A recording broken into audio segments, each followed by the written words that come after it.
is no antidote. There is no antidote. There is no antidote. There is no antidote. There is no antidote. Siri, what does it mean to have gender? We've become so used to the disembodied voices that surround us. From the voice answering to Siri, to the on giving us directions on our GPS apps. But have you ever stopped to wonder why some of these voices are coded male, and others as female? The tech isn't gendered, but the voices are, and it's true in fiction as well as fact. Consider Vicky from iRobot, or Hal from Space Odyssey. Why does Star Trek have a female-coded central ship computer? Is it because, as Liz Faber suggests, space is hostile and the ship womb-like and nurturing against the coldness of space? Well, it's food for thought, isn't it? Modern science understands gender as a social construct rather than an actual difference between one sex and another. That's why it's been so subject to change over the centuries. Consider the 18th century gent with his hair curlers, lace, tights, and heels. So why bother gender coding our technology at all? What's it doing for us? Or against us? To find out, we're reading The Computer's Voice by Liz Faber, a brilliant analytical romp through feminist psychoanalysis and trippy space operas. Join us live, and you also get to speak with our guest host, Rebecca Gibson, author of The Bad Corset, a feminist reimagining. Hint, the corsets weren't as bad as you think.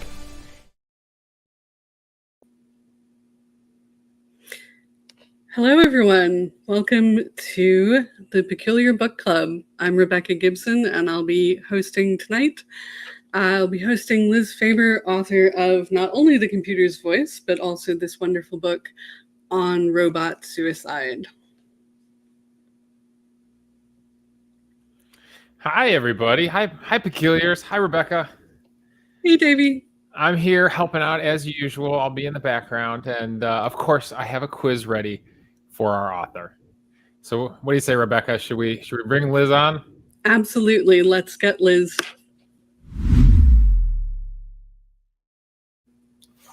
I'm here. Welcome. An inksplosion exactly for you. Yay. Hi, everybody. Everybody, this is Liz Faber. Liz is our guest author for today. Today we are going to be talking about Liz's book, The Computer's Voice, for which I have done a special makeup routine. We also have a fabulous cocktail tonight by the name of, what was the winning name for this one? Are You Serious is the winning name. And I'm assuming that's a play on Siri. Yeah, that's very good. And our second choice for the name was Tops or Bottoms, which is really awesome. A very interesting one too. So, Liz, how did you start to research this particular topic? So this was my doctoral dissertation. When I went to grad school, I thought that I wanted to write about afterlife narratives. That's what I'd done my master's thesis on. And then Star Trek happened to me is what it was. I really fell in love with the original series. And to all of us. Right, yeah. And then I started doing sound studies. So my PhD is in mass communication and media arts. And I had the privilege to go to Southern Illinois University, where we had a production side and a studies side. So I could explore production at the same time that I was doing this kind of high level theory work in grad school. So I really fell in love with sound design, and I started thinking about voice, and I started doing these voice experiments where I took clips from Star Trek, from 2001: A Space Odyssey, those kind of things. And I went in and I changed the perceived gender of the voice so that the computer sounded male or sounded vocoded and therefore kind of agender and a little creepy. And then showed them to people to get their reactions. And that sort of started me onto this path of, okay, well, interesting. If I make the Star Trek computer agender or perceived as agender, then people find it creepy. If I make it male, in the specific scene that I showed from Yesterday is Tomorrow, Tomorrow is Yesterday, I do that all the time, where the ship's computer is reprogrammed to have a sexy voice and it kind of sexually harasses Captain Kirk.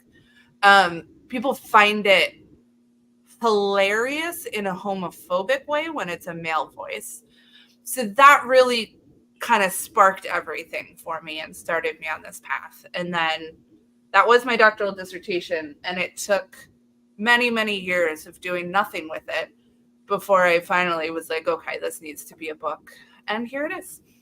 And I'm so glad that it is. I have just had a month's trip to the UK, and I brought this book with to read along the way, and it really got me thinking about the announcements on the tube. Mm-hmm. You know, I don't know if any in our audience have been to London where they do tube announcements, and they have a male voice and they have a female voice.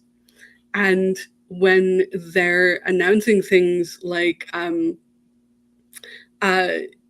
US version is see something, say something. You know, we all know that one.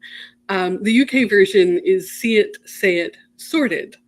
Yeah, it's very, very British. And when they're doing it in the male voice, it's extremely authoritarian and very like rough and ready. But when it's in the female voice, it's much more gentle and kind and flowery. So it was very, very food for thought. I've had similar reactions to in New York City at Penn Station. The woman who did the voiceover for that is the same woman who did the original Siri voice. So the first time I heard it at Penn Station, I was like, oh no, Siri found me. Oh God. Because I spent so much of my time listening to Siri back then that it was very jarring to hear her. And sort of broke down some of that mystique of the computer's voice. It's just that one lady. If you'll indulge me on a tangent, we had friends in high school growing up that went to Disney at an age where they were like too cool for everything, and they rode the monorail over and over and over again, and they memorized the announcements in both English and Spanish, and they would perform it in high school. So you'd say, "Do the monorail," and they would like literally do every stop announcement in English and Spanish. That is adorable. That's so good. That's absolutely splendid. I can't do that vocally, but I can do it in my head, like things that I've heard so many times. I can repeat them in my head. My brother and I used to do this as kids. We're just fully on this tangent now, but I will tie it back. We heard like one of the things that I got really into. Hi, Brandy. Brandy wasn't sure if we heard her or not, so I wanted to let her know we heard her. We'll always accept Brandy's voice. When I was a kid, my brother and I did a lot of cartoon voices, and we would drive our parents nuts doing Ren and Stimpy together. He was always Ren, and I was always Stimpy, and we still occasionally do that now that we're like in our 40s. And I can see kind of a pathway from that real interest in voice to actually doing some voice recording work and studying the history of audio recording into my work with computer's voice. So like those early weird things where you get attached to certain voices really can bleed into things. Mm-hmm. Absolutely. I would not say that your voice is not accommodating, Brandy, because literally the first time I listened to the promo or watched the promo for this show, my phone reacted when you said Siri.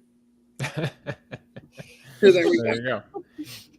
Do put questions in the chat, please. We do want to give Liz some amazing questions from the audience. But first, Davey, do we have some announcements? We do have some announcements. Speaking of announcements, yes, we encourage everybody to get in on the live chat. Make sure you're on the live chat tab so you're seeing all the current questions. And questions, comments, jokes, we enjoy it all. Tangents, everything in the chat. So many ways to connect with us, all the social medias. I'm sure Brandy is at the moment researching all the new social medias as well to figure out where you should be connecting with us. The best way to stay in touch with Brandy is the Peculiar newsletter. So a lot of you, I'm assuming if you're on here, I know this is one of our VIP shows, so this is probably preaching to the choir. But if you're listening to the podcast feed or anything like that, make sure to sign up for the Peculiar newsletter. Patreon. Obviously, the VIPs are here because of Patreon. And if you want to be a VIP in the future, this is the best way to do it and get in on some of these really cool bonus shows that we do. Here's the drink we were talking about. I believe Brandy described it as the sexiest drink we've ever had in her email to us. Yeah.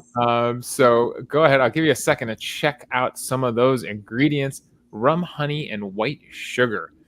It looks amazing. I really regret that I was unable to make it. I just got home and I have none of this stuff in my apartment at the moment. In fact, I don't even have my luggage in my apartment at the moment because it got lost. So I'm drinking. I was simply too lazy. I'm drinking a premix drink. The good news about signing up for the newsletter is that Brandy puts the recipes in the newsletter, so you could save it for your next get-together, dinner party, date night, whatever you want to do. So moving on, obviously, make sure you're subscribing to the YouTube channel and tell a friend. Tell a friend about the YouTube channel too. And while you're doing that, you can also subscribe to the podcast feed. Make sure that you're subscribed there. And you know what? Give a thumbs up if you're watching on YouTube. Give a like. It helps people find the episodes. And if you're listening on YouTube or on podcasts, go ahead and leave a rating and review. We never push that too hard, but a few people have. It really helps if you leave 5-star reviews. Leave a little blurb about what the show is all about and why you like it. It helps people find the show. And speaking of the podcast feed, the Peculiar Movie Club this month. Boy, you called it. You called it in the beginning of your book, 2001: A Space Odyssey. We always try to find a movie that ties into the themes of one of the books for the month. So the minute I heard your book, I was like, we got to check out HAL 9000. I'm a huge movie buff, and I've actually never seen the movie. Fun fact, me. I know. It's one of those movies that's gotten past me. So I have grievously wounded and disappointed poor Liz. I know. And I immediately forgot because I completely forgot that we've had this conversation before, Rebecca. I'm I gonna just let it leak out of my head. It's fine. I'm going to assume, because it's a huge part of the first chapter of your book, that you'd say this movie fits the themes of your book pretty well.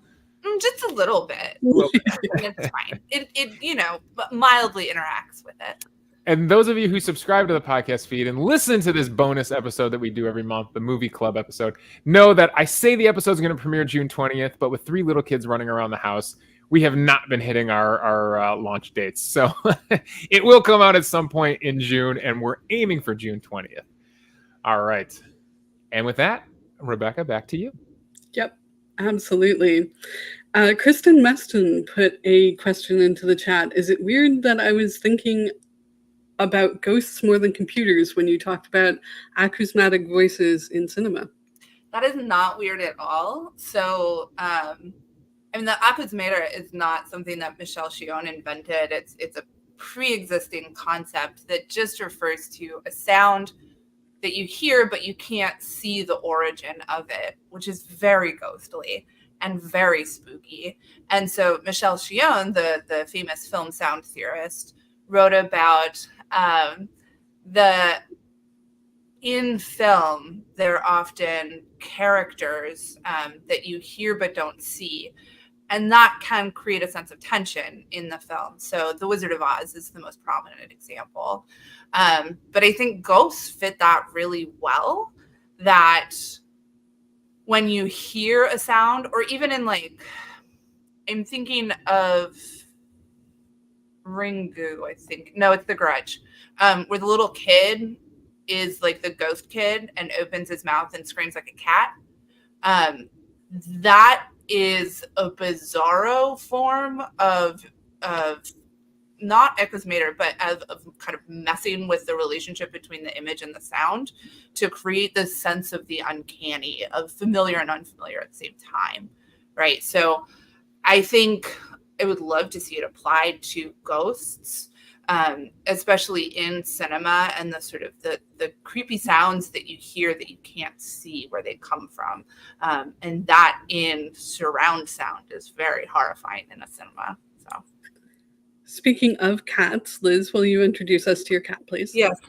This is esteemed scholar, Dr. Regina Orange, professor of history. She's slightly grumpy because, well, she's a cat. And it's what she does. So she's there. Absolutely. We could see her tail and a little bit of her cleaning herself. So I thought we would. She'll be in and out. Yeah. Leanne Weinberg has a question. Do you think Scarlett Johansson should testify before Congress because her voice was kidnapped? Will it do any good? This is such a good question. I'm obsessed with the ScarJo thing. So I did write about the film Her in my book in the last chapter. And ScarJo's voice is so recognizable, not just to her, but to all of us, right? It's when you hear her voice, you conjure her body in your head. You see who she is, right? That kind of deep, breathy voice that she has. And so I hope that she will press this and that it will become a lawsuit. I don't know that it needs to go before Congress yet, but I think it should be a lawsuit first, because part of the problem with OpenAI is not sort of on the giant grand scale that everyone is obsessed with, of like, oh, they have stolen everything from all artists. The problem is that they're not engaging with copyright law in a way that they should. There are ways to do the kind of AI that OpenAI is, or that ChatGPT is, where you do it more of a closed system. I know because my partner works in digital archivism, that there are companies that have holdings and the copyright for those holdings, and they pay for the copyright for those holdings of images and things like that. And you pay them to do AI stuff, or you give them a prompt and then they produce the AI stuff with it. So there are ways to do that. And I think that forcing OpenAI's hand in demonstrating that they can get control over their data is really important, because part of the kind of mythos of OpenAI is that it just has taken all of the internet and has given us access to all of it. And now it's AI knows everything. And that's not really how that algorithm works. No. So I think, again, I don't know that this will happen, because OpenAI is, a very powerful company with very powerful tech people running it. But I think that ScarJo should pursue a lawsuit for no other reason than to force OpenAI to be more transparent about their processes and make some real changes that are respectful of copyright and of creators' need to eat. Yeah. Oh yeah. I just the book that Davey mentioned at the beginning, The Bad Corset, which is now coming out October 31st, appropriately enough, a Halloween book for you all, is a translation. And in translation, you have to be very mindful of copyright, because you're literally taking somebody else's work and translating it and making it your own and then publishing that. Mm-hmm. And my publishing company, Bloomsbury, literally gave me a 20-page pamphlet.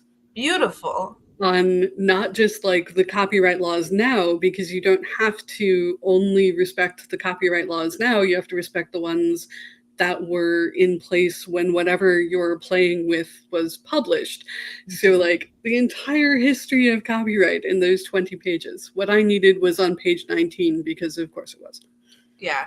And I think voice is such a fascinating case study for this, because it's so intangible, but we do have laws about people's voices. Voice actors get paid to do voice acting. Mm-hmm. As much as Apple and Amazon and Google have tried to hide the actors who've done the voice work for their voice assistants, they still got paid at some point. Well, no, there's one exception. That she didn't get paid because her voice, she gave audio to a separate company and their holdings were sold. I can't remember if it was Google or Amazon who did this. I want to say it was Google, but don't quote me on that. The holdings were sold, which came along with the data that was her voice. And so that was then able to be used for that voice assistant. And that is just an interesting trace of the relationship between voice and ownership, right? If you can trace it back to your body, you can own it. Was that Siri you're talking about? It wasn't Siri. It was either Alexa or Google Assistant. I can't remember which one. I sometimes I feel like I'm losing my mind, but I'm pretty sure Siri actually existed as an app in the App Store before Apple bought it. No, it existed as a software before Apple bought it. That part is true. But that was before an App Store existed. Okay. Yeah. That is absolutely fascinating. And sorry, Davey, did you have something? I was just going to say, Brandy had an earlier comment about our train conversation. She said, so when I went to Moscow, the trains had an English lady voice, except when they would pronounce the location. So please mind the gap. You are at Franzovsk. Go ahead. Someone else pronounce that. I gave it a shot. Actually, so it made me think. I was curious what voice everybody uses for their assistants, whatever smartphone, because you can change the voice now. This is my favorite question. And what have you named them? Have you changed their name? I don't use the assistant at all. Like, it comes. You're the only one of us who's going to survive the singularity. Yeah. So I have a problem with search engines. It's not like a very much in-depth problem. It's just like I miss the days of Boolean operators, and apparently we're not doing that anymore. Mm-hmm. And so when I put learning all the time. Yeah, when I put something into a search engine, whether it's Siri or Google or what have you, I'm either way too specific or I'm not specific enough, and it just fails to get the results that I need. So I think I've used my Siri assistant once, and then I used to ask her philosophical questions and have her tell me jokes. And a couple of times when I was depressed, I think I talked to her about the meaning of life, but I've never used her to look anything up. Okay, I have to know, was that pre or post 2017? Because they overhauled the entire software in 2017. And before that, the voice sounded different. It sounded more mechanical, but also after 2017 with the new algorithms, it got better at having those conversations with humans. Post. This was definitely in the 1920-ish. All right. 2020.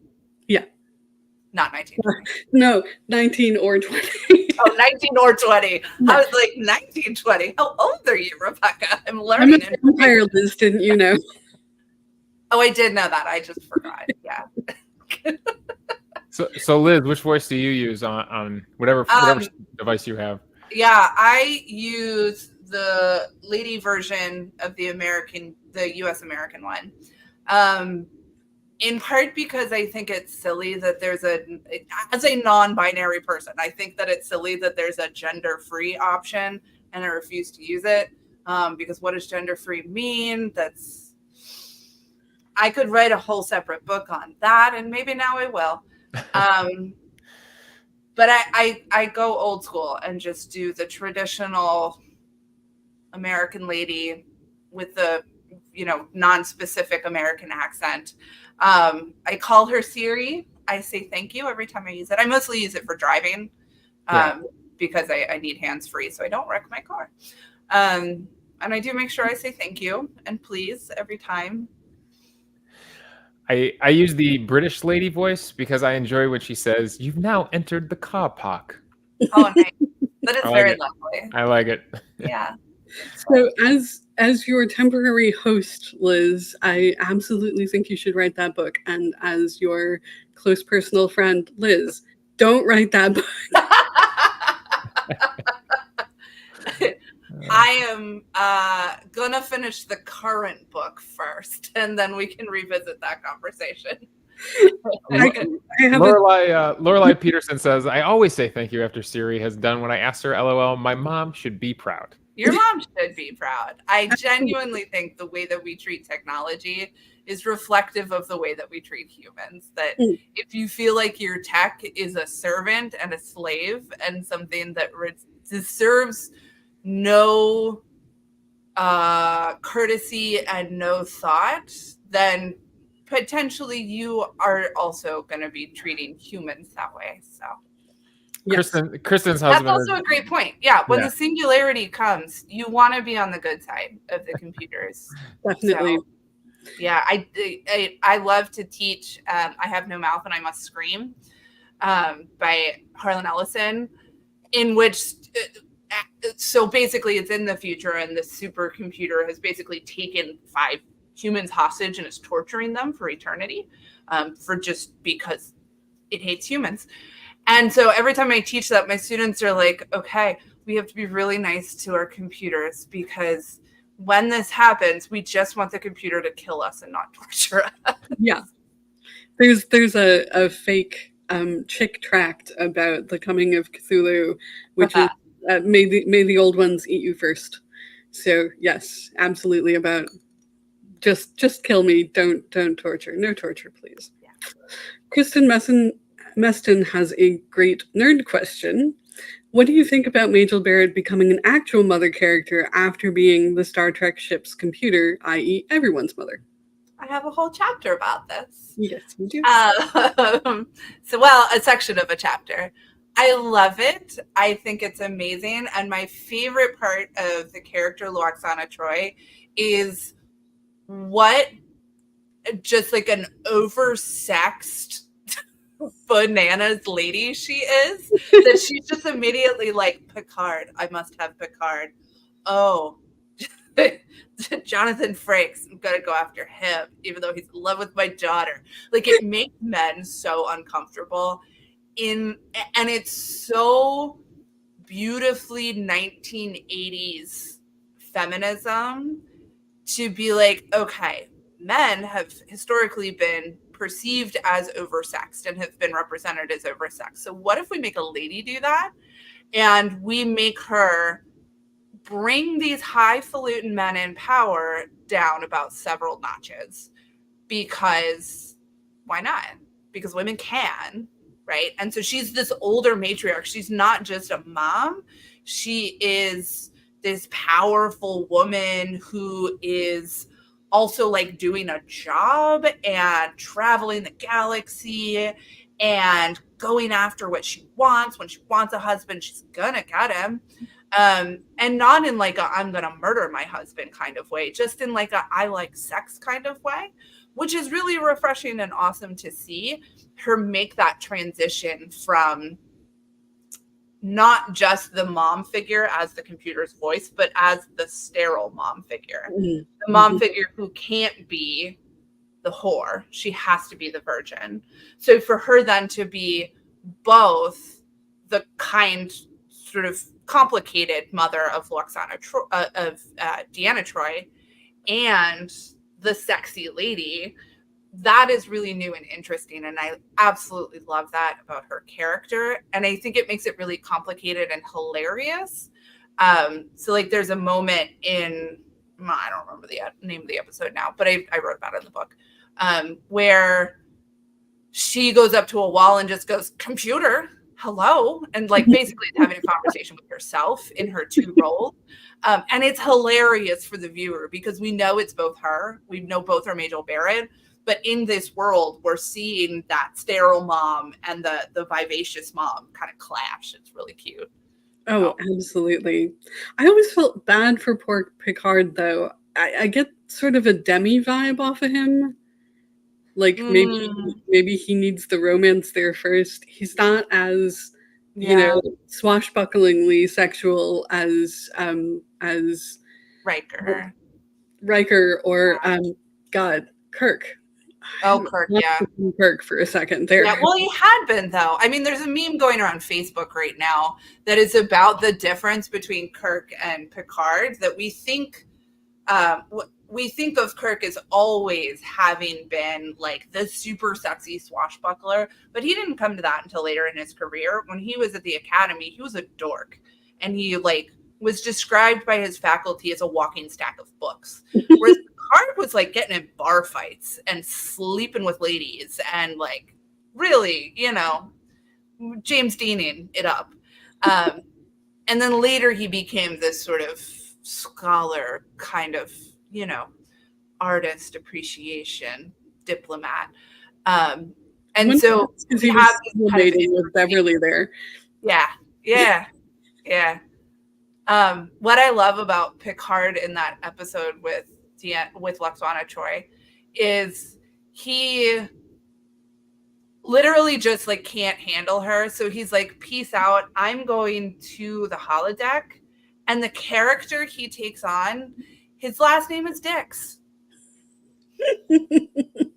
Like he's so emasculated. He literally goes and becomes Dix. Yep.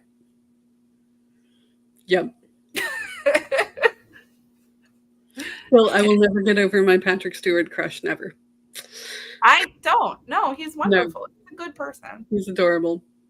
Leanne has a question. Can we complain about the fact that female voices are perceived as less authoritative in selecting a computer voice? Yeah. Mm-hmm. We sure can.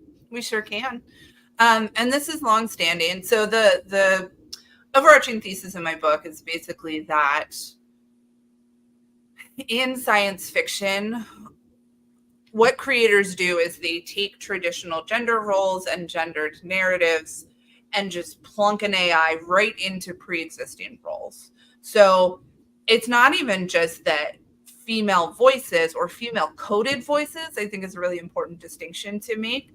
That those sort of feminized characters are passive, are less aggressive, are the virgin rather the whore, or are the whore. And that becomes a point of the narrative, is how to get that out of her, right? Mm-hmm. And I think that is not necessarily the work of AI, but is the work of our culture and has been picked up by AI programming and run with. I mean, not even just in a direct linear way of Siri was directly inspired by 2001 and by Star Trek, but also in the fact that those are our cultural narratives, right? Yeah. Some of that is us. Sorry. Some of that is us in that there is absolutely no reason to perceive a male voice as more authoritative, except that we've been cultured to feel that way. We've been cultured to interact with men in a certain way and women in a different way. And God forbid we ever find a non-binary person in there somewhere to interact with. It's that very strict gender categorization is something that so underpins every social interaction that we have and every story that we tell that it's very difficult to break free from it. Yeah, absolutely. And it brings to mind a quote that that you put on page 97, which just like hit me directly in the face, where it says Colossus's final message to the world. This is page 96, and then the long quote. The shorter part is at the top of 97. We can coexist, but only on my terms. And this really gets to that question of, is it us doing it to the computers, or is it recursive? I was just having this thought yesterday as I was reading about godlike AI and sort of the relationship between AI and religion. And there's some really amazing scholarship going on out there about that. I will not be writing a book about this. But the kind of tension between we've created a computer and in doing so, we've played God, but also we've created God and it outpaces us and it takes us over. And that tension is so central to science fiction that it's very difficult to break ourselves free of that, not just in terms of gendered narratives, but in terms of how we talk about AI for starters. Yeah. There are so many problems with AI like real tangible problems that are related to the environment, that are related to unconscious bias. And we kind of overlook them because those are just everywhere. And we're just used to that being a problem. And instead we focus on AI is taking our jobs. AI is stealing my art, right? AI is not doing anything. The people behind it that have programmed it. It's the programmers and the people who are using it who are doing that. It's like with the facial recognition being racist. It's because the people who programmed it were themselves the product of racism or unconscious bias. And it's so fascinating too. So the university I teach at, Virginia Commonwealth University, is developing a minor on functional and practical AI. And at first I was like, I don't know if I want to be part of this. And then the second thought was, no, I have to be a part of this because I need to talk. I need to talk to students about the ethics of what we're doing, both in. I'm designing an AI ethics course right now. Yeah. Yeah, creating it. Mine is going to be on transhumanism and science fiction, and there's like an ethics and AI component in there. So we're going to talk about the Matrix and Ex Machina and all this bullshit. But like we need to talk about that. We need to bring in the humanistic side. We need to counteract those unconscious and conscious biases in this.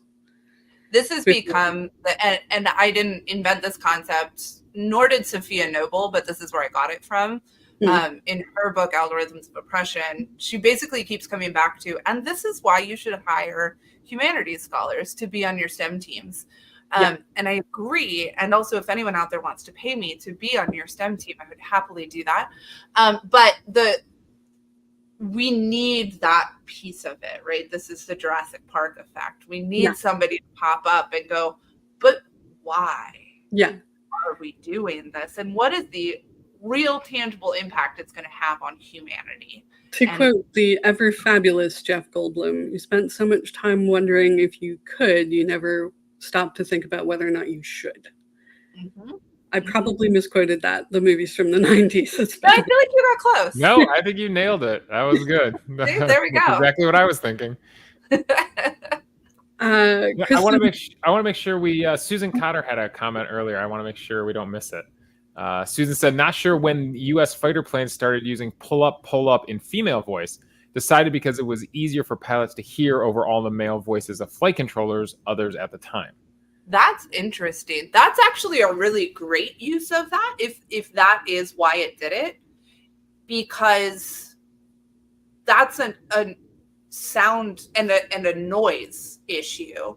If the sound that you're constantly hearing and the atmosphere around you is a certain pitch, differentiating that pitch in an emergency is really important. That's fascinating. It speaks more to the male-dominated atmosphere of flight. But I think is a really nice use of gender in computing. That's cool. I'm gonna have to look more into that. All right. It is really cool. Kristen Meston says, this reminds me of convos during COVID when people said maybe when we start things back up, we could do them differently. Ha! Of course, AI has just followed the business as usual path. Yeah. The part of this that is volatile and destructive and business as usual, or that's the way we've always done things, is not, oddly enough, the computer part that is legitimately following its program. It's the human part. We're very, very resistant to change.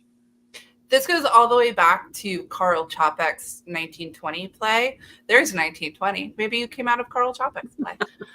RUR, Rossum's Universal Robots, where Domen is the head of the robot factory, and he's explaining to Helena, this woman who shows up to liberate the robots. He's explaining to her that robots were created to liberate humans from labor. And isn't that wonderful? If they do all our jobs, then we can do other things. And we just keep perpetuating this idea. I mean, that comes straight out of the Industrial Revolution as we automated factory work, right? And that created intense fear about, well, if you don't need me on the line, what am I going to do? Right? So it's this constant story. This is my current work, is about labor rights and robots and stuff. And so it's never the robot that's the problem. It's the capitalists and the humans behind it that keep like just pasting the same narrative on top of it always. You know, I think in the third season of The Mandalorian, the last season they had, there was a episode about a society that had like perfected that. Interesting. That the robots, I the gave up on droids the did. Mandalorian after the first season, so I'll have to keep going. Yeah, it's a weird episode. The co-stars Jack Black and what's her name? The singer, Lizzo. Yeah. Yeah. Oh, Yeah. okay. I read about the fact of that episode. I haven't actually seen it. But the premise is that the society has perfected that. So the droids do everything, and the humans just get to live a life of leisure. I like my job. Yeah. If AI weren't problematic, what would I do for a living? I mean, accurate, but still. Leanne says robots don't make value judgments based on past interactions. Sadly, humans do just the opposite, which created a closed-minded mindset. You know, oddly, if we could ever actually get iterative learning AI off the ground in the way that it should be done, they would be able to make value judgments. Yeah. But we're not close to that yet. So I think we like to pretend this is sort of a critique of the scientific method and STEM as it has become, is that we like to pretend there is such a thing as unbiased ethical choices, and there's not. There's not. And that's the thing about using AI for that, is that human experience is what gets us there, and human feelings are what get us there. I was just reading the other day about whether we should have AI do court decisions. And universally, everyone who works in AI ethics was like, no. No, we should not do that. No, that's not how you solve any problem. And especially like if you get up to the US Supreme Court level, like there are major wrongs that humans have done that we need laws to undo. Mm-hmm. And they're not logical. They're not, like, there is no logic that you can apply to it. You can only look at it and say, no, we need to go in the opposite direction. And we need to do so intentionally. Yeah. Yeah.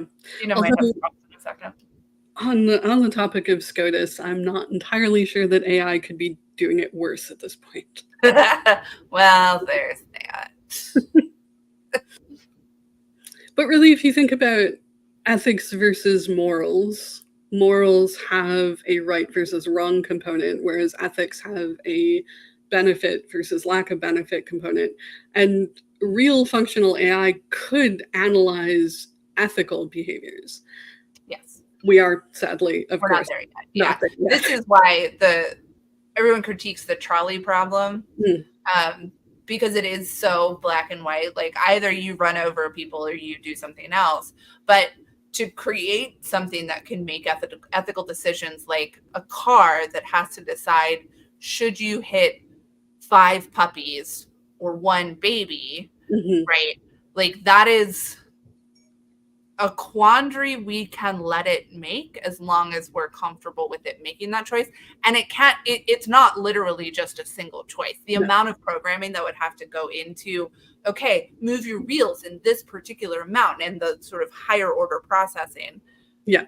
We're not anywhere near that. We're just going to rename this episode from Star Trek to Killing Puppies. Sponsored by my cat. Yes, indeed. Although, when we've both repeated this phrase, we're not near that yet, a couple of times now, and it brings to mind something that I wanted to be a part of. I still kind of want to be a part of. I've invested $156 into this. So Hanson Robotics made Sophia the conversational robot, and she's really awesome. And she's a Saudi Arabian citizen, which is problematic, but like we can put that aside for the moment. And then they created Little Sophia, which is her smaller, younger counterpart. And They opened Little Sophia as a Kickstarter, I want to say all the way back in like 2012, 2013, because I have changed several addresses since. Like, I've moved half a dozen times since I backed this Kickstarter. I've been playing the long game here. And we're on Kickstarter update number 61 as of last month. And we are still nowhere near having a product. Controversial opinion. I think Hanson peaked at Harlan Ellison's head, and that there is just nothing else for him to do now. I think we're done. He made a Harlan Ellison. Was it Ellison or was it Gibson? No, it was Dick. Yeah, thank you. It was Philip K. Dick. So he made a robotic version of Philip K. Dick, and there is a hilarious essay, not by Hanson, but about Hanson, called Philip K. Dick's android head in a bag or something like that. And it literally is about Hanson getting on a plane with Philip K. Dick's android head in a bag and the experience of doing that. And I think he should just retire now. I think he's done all the great work. Dick would have hated that. I know. And you know what? That guy was kind of a dick. So it's fine. I don't care. Yes, that's true. Yeah. So if any of you in the audience are unfamiliar with the works of Philip K. Dick, he wrote Do Androids Dream of Electric Sheep, which was the inspiration for Blade Runner. Blade Runner was the inspiration, actually, all three. So Do Androids Dream of Electric Sheep, Blade Runner, and Blade Runner 2049 were the inspiration for my first book, the name of which escapes me because I was not the one who wrote the title. Desire in the Age of AI, I think. Desire in the Age of Robots and AI. There we go. The entire reason Rebecca and I are friends is because I read that book, and then I found her on Twitter, and I was like, oh my God, it's Rebecca Gibson. I love her book. And then we just became friends after that. So always fangirl on Twitter. That's the moral of today's story. Absolutely. I would never have had it any other way. Leanne asks, can you elaborate on the differences of being intelligent versus seeming to be intelligent, using the phonograph record as an example? I love that bit. Yes, that is one of my favorite bits. I always do this in my robots class. So being intelligent is notoriously horrendous to define. So really sit and think for a second about if you had to prove that you are intelligent, how would you do it? Today, not so much. Yeah, right. While jet lagged, would you take a test? What is human intelligence?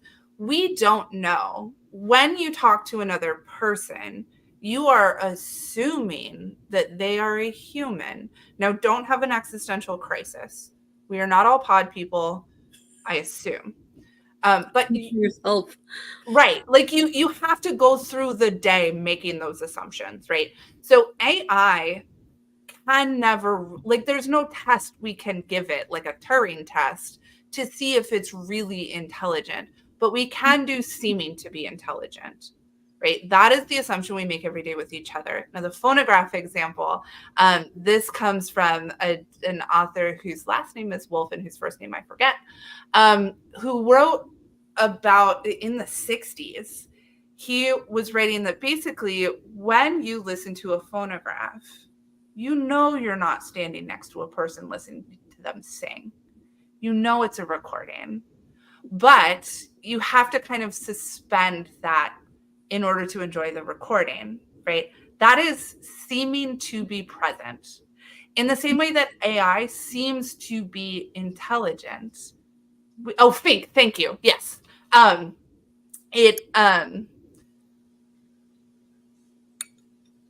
We can't prove that an AI is intelligent, but we have markers that we can give it, right? Does it hold conversations?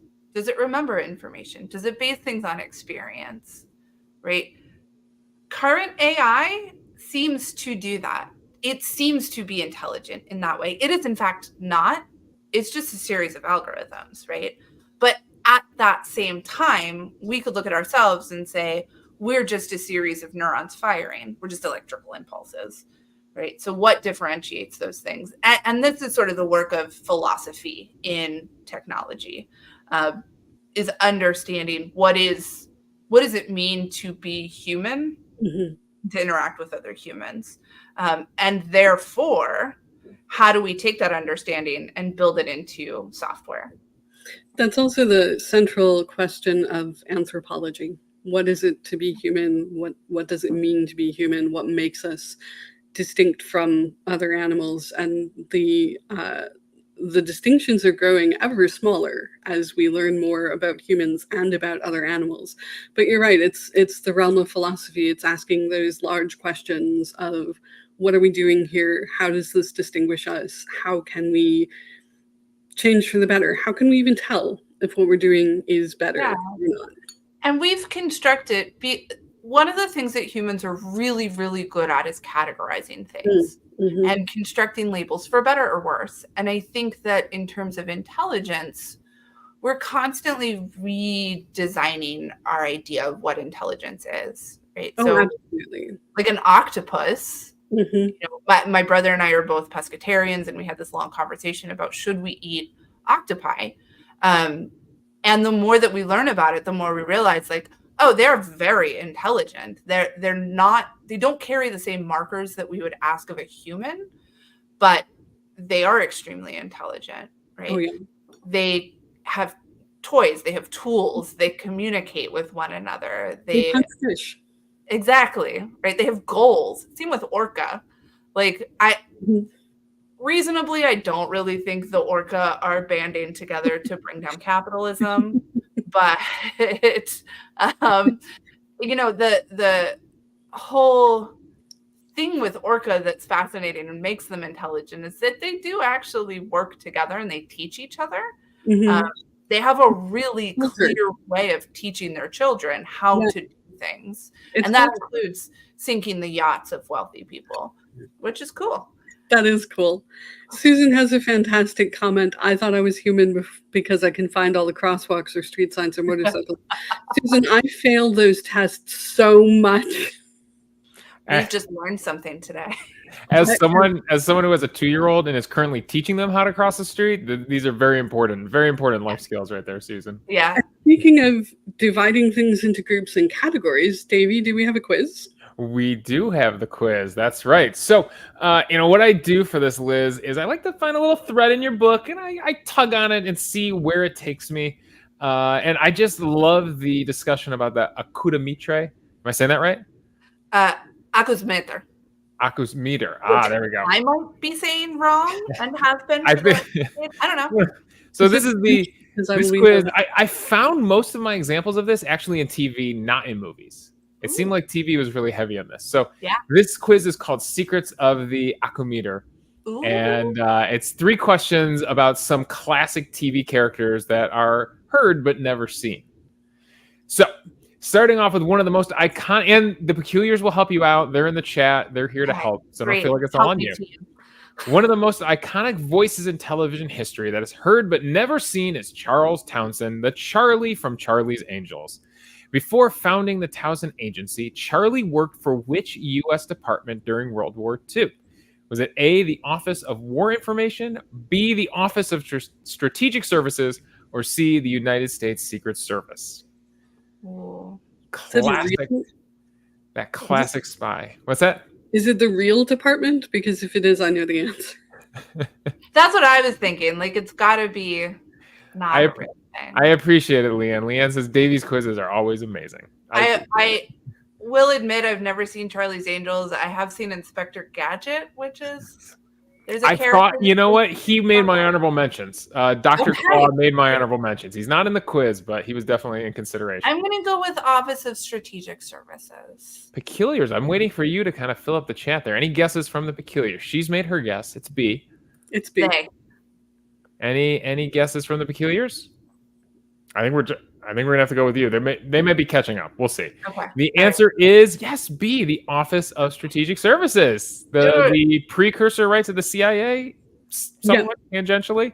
Precursor to the CIA. I did Yeah. most of my history minor on, the CIA. Oh, nice. Spy fiction. But yeah, as soon as you said voices that are heard but never seen, I was like, Charlie's Angels, of course. That's Good point. classic, Good of course. point. Yeah. Okay, question number 2, a more modern show. Used mostly for comedic relief on The Big Bang Theory, Howard's mother, Mrs. Wolowitz, is heard but never seen on the show. She is known for her over-mothering of Howard, her constant shouting, and her culinary skills, including her famous Thanksgiving dish, the Terbriscafil, which is a turkey stuffed with a brisket stuffed with blank. Is it A, a filet mignon, B, gefilte fish, or C, Chick-fil-A nuggets? Where do you think the fill in Terbriscafil comes from? I'm going with gefilte fish. Just going That feels gefilte right. fish. I will admit, this is the secret behind my book. I've seen one episode of Big Bang Theory. It's the one that I wrote about. Oh, there you go. I've never Kristen's with you. She's guessing Or B. Kristen's with B as well. But going off of just clues within the question itself, I'm going with B also. The brisket, yeah. The answer is yes, gefilte fish. She is a Jewish mother, and she knows her way around gefilte fish. Mm-hmm. All right. A long line of Jewish women. Leanne was on it too. Leanne guessed B too. All right. Question number 3. A classic one. All of the adults in the Peanuts comic strip and subsequent media are heard but never seen. One of these characters, the school teacher, Miss Othmar, has a real impact on which of the characters, who might not be in love with her, but says they are very fond of the ground on which she walks. Is it A, Charlie Brown, B, Linus, or C, Schroeder, of course, the piano player from the Peanuts gang? Yeah, I feel like this is real Schroeder energy. I don't remember. Oh my God. Yeah, I have absolutely no idea, but it feels like a thing Schroeder would say. It was fun digging into this wiki because it took me back to like the original comic strips, right? Not just like the classic cartoon movies from when were those made? I don't even know. But yeah, I really dug into some of the old comic strips. Leanne is guessing C as well. Okay. All right. The answer is B. It is Linus. Yeah, it's a big character arc with Linus that he's in love with his teacher. It's like something that weaves through the narrative for many, many decades and years. Oh, I don't remember that. Yeah. Actually, Linus, I believe, he's not even in Charlie Brown's class originally because he's Lucy's younger brother. Oh, yeah. He's one with the blanket, right? Yeah, the one with the blanket. Yeah. Okay. Yeah. So there you go. That's our quiz about again, how do we say it? The acousmator. There we go. Or to make it easier, just say acousmatic characters. There you go. There you go. Absolutely. And we are coming to the last few minutes. It's a solid C. I'll take it. We're coming to the last few minutes of tonight's show. Does anybody have a final question for Liz? If nobody does in the comments. Can I throw one in? Oh, yeah. Was there any media where you found kind of broke the gender rules? Like a situation where you would find yeah, so many of them. So my favorite example is the 1980s film Electric Dreams. That is not in any way thematically or narratively related to Android's Dream of Electric Sheep, but it takes its name from that. Where there is a guy whose computer becomes sentient when he spills champagne on it one night, and it's this like very phallic homoerotic awakening. And then his computer and he become the love interest, like engage in a love triangle with the woman who lives upstairs. And the computer starts making music for her, and they do like a little duet, and the guy starts dating her. But also the computer and the guy still have this like implied homoerotic relationship. And so even the computer is voiced by Bud Cort, which is hilarious. But even though the computer is masculine and fulfills that sort of son father into father role, the sort of Oedipal drama, the three-wayness of it is really fascinating to me and always stands out as something really fun, really 80s, very culture club. which is part of the soundtrack. The whole film is a vehicle for the soundtrack. It was Virgin Records' first film in Virgin Okay. Films. And so it was really just about producing music, which shows through the movie. It's very good. It was really, really interesting to read that part of it, and also about Gertie in Moon. Yeah. Right? Because Damn it, Kevin Spacey. it was Kevin Spacey, yeah, who fulfilled the mother character really, really well. Yeah. But also, we make assumptions about names, and when I heard the name Gertie, I expected a woman. Yeah. Kevin Spacey is one of the actors who got me on my journey to studying voice, because he's got such a particular voice. And I wrote my undergrad thesis on the film Seven, and his performance in it, mostly about lighting and editing, but his performance is so strong in it. And so every time I have to talk about him, I'm like, yes, he is a rapist. We will acknowledge that. And also, his performance as Gertie is fascinating. Yeah. The sort of name aspect of it, but also, Electric Dreams is on rental. But also sort of the creepiness factor that he brings to it is really great. Yeah, I love that film. You could cut the tension with a knife in that film. If any of you have not seen the movie Moon with Sam Rockwell, you should. It's so good. Watch Electric Dreams first and then watch Moon. Yeah, it's not really a double feature. Those are two really great films. They really are. Well, thank you, everybody. This has been absolutely fantastic. Thank you, Davey, and thank you, Liz, for being a guest here on the Peculiar Book Club, which is where, if you are here, you're family. You got the blue bottle blues when you wake up in the night. Don't make a big mistake, 'cause you can never make it right. When you reach out for the vial, feel the ridges in the glass. It's a matter of survival, baby, better watch your back. There is no antidote.